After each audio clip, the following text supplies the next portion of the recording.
Hi viewers, very good morning, have a nice டே. இன்றைக்கி நம்ம என்ன பார்க்க போகிறோம் அப்படின்னு பார்த்தீங்கன்னா, ஒரு கண்டுபிடிப்பு பற்றி தாங்க பேச போகிறோம். அவங்க எப்படி கண்டுபிடிச்சாங்க அப்படின்ட்டு. 19ஆம் நூற்றாண்டில் அமெரிக்காவில் வில்டன் ரைட் அப்படின்றவர் ஒருத்தர் இருக்கார்.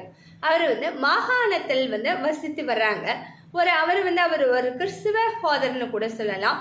அவங்களுக்கு 2 கிட்ஸ் இருக்காங்க. பட் அவரால் ரொம்ப புவர் ஃபேமிலி. ஸோ உயர்கல்வி கூட அவங்களால கரெக்டாக முடிக்க வைக்க முடியலை. அவ்வளோ ஏழ்மையான குடும்பம். ஒரு நாள் சொற்பொழிவு கூட்டத்தில் அறிஞர் ஒருவர் அறிவியல் வேகமாக வளர்ந்து வருவதால் நாம் விண்ணில் பறக்கப் போகிறோம் என்று பேசுகிறார். ஒரு நாள் அந்த சொற்பொழிவு கூட்டத்தில் அவரும் கலந்துக்கிறாரு. ஸோ இப்போ இருக்கக்கூடிய சயின்ஸ் டெக்னாலஜி யூஸ் பண்ணி நம்மளும் ஒரு நாள் வானத்தில் பறக்க தான் போகிறோம் அப்படின்னு அவர் சொல்கிறாருங்க. அந்த கருத்தை அவர் ரொம்ப தெளிவாக உள்வாங்கிட்டு அவர் தன்னோட 2 குழந்தைகளையும் கூறுகிறார்.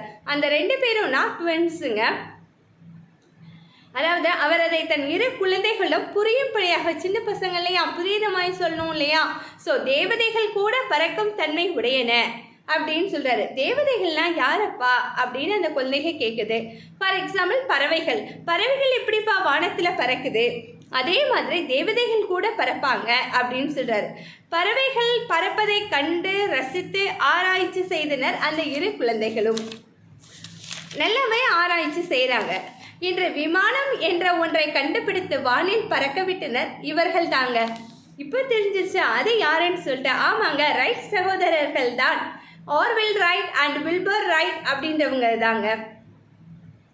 விடாமுயற்சி மற்றும் மன உறுதியால் கண்டுபிடிக்கப்பட்டதுதான் இந்த விமானம்.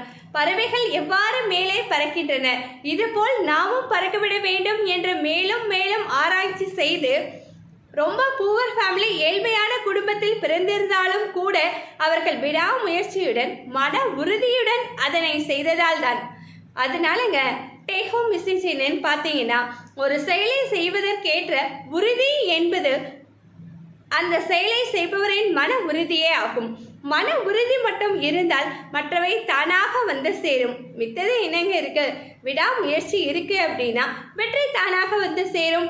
ஸோ வெற்றியாளனாக மட்டும் நாம் இல்லாமல் இவர்களை போன்ற சாதனையாளர்களாக இருப்போம் என்பதை கூறுகிறேன் இத்தருணத்தில்.